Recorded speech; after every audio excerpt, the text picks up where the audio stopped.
We still have more for you in this special coverage, and we're going to be speaking to the journalist, Mr. Amr Rahman. Good morning to you, Mr. Amr. Well, good morning to you. Hello to you and to the dear viewers. Thank you for being with us on Nile TV International, sir. I'm sure you have been keeping up with the current and latest developments of the war between the United States and Iran. We start with the fact that Iran proposed to reopen the Strait of Hormuz if the United States lifts its blockade and the war ends. However, Iran's top diplomat recently blamed Washington on the failure of the peace talks in his visit to Russia. What are your insights on that, sir, as we move forward from this point on? Well, that step presents the Iranian situation that is supported by the Russian as a continental power that is supporting Iran in this situation. And of course, today is not like yesterday, not like the day the aggression against Iran has started. Things have changed.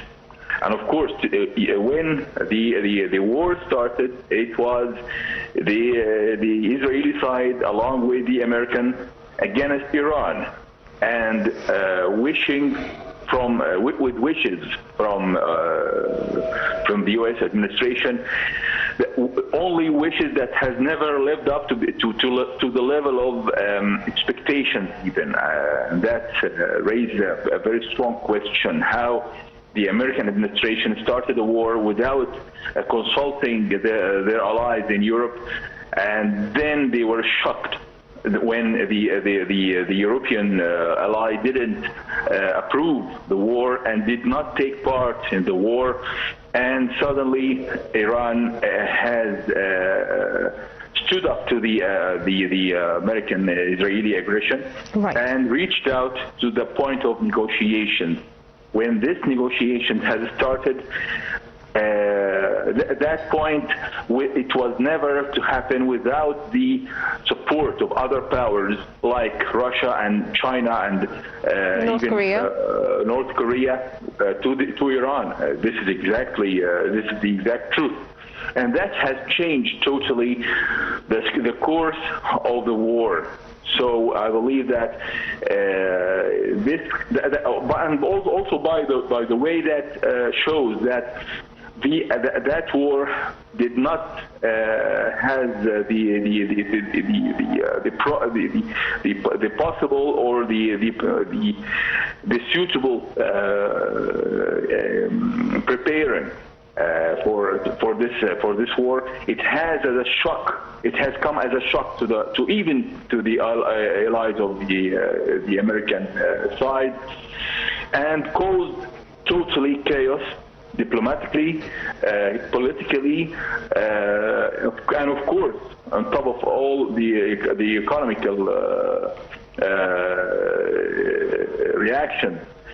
It has started a wave of economical chaos all over the world, and still we are living this chaos today until this very day. Yes.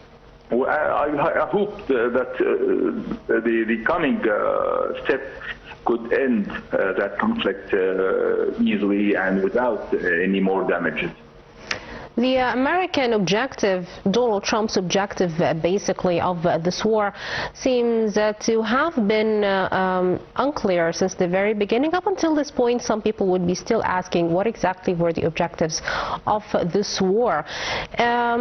With now the Strait of Hormuz being proposed to be opened, what exactly has the United States won from this war? Is it dismantling Iran, especially that Iran insists on the fact that it proved itself as a global power by standing against the U.S. and Israel?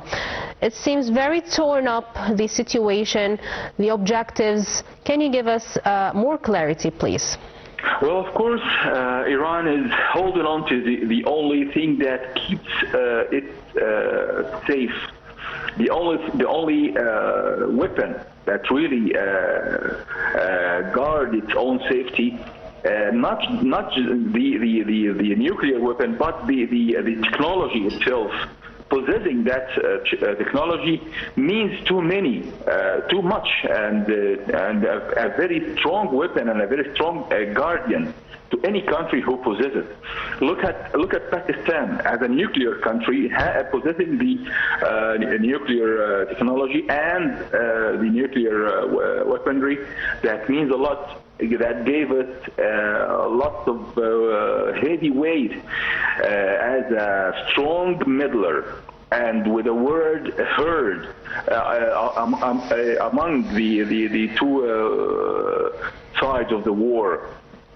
That means in this world, nuclear position is not.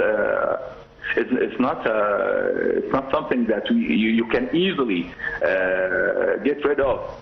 And of course, today we know that maybe Iran can approve the American terms on and meet it halfway by getting rid of some of the nuclear enriched uranium. But of course, the U.S. cannot deny Iran, or any other country, by the way, to have its own nuclear technology. This is a basic right to any country, because if only this territory, this region, has this situation of only Israel that possesses the nuclear power and the nuclear weapon, that would be a true threat to the whole Arab world. When there is two countries against each other, like Iran and Israel, that means some balance of powers. Only we can benefit from such a situation. But if only Israel has this technology, has this weapons, that means danger and a huge threat to our own national security as Egypt, as Arabs as well. Yes, Mr. Amr Abdurrahman, of course, we trust that the entire region is going to remain secure and stable with the current ongoing efforts by all the regional heads of states, and of course the Egyptian leadership working extensively to reach a ceasefire and reach stability and security and bring it back on the table. Of course, a dialogue. Thank you to the journalist Amr Abdurrahman from Egypt. Thank you for your insights.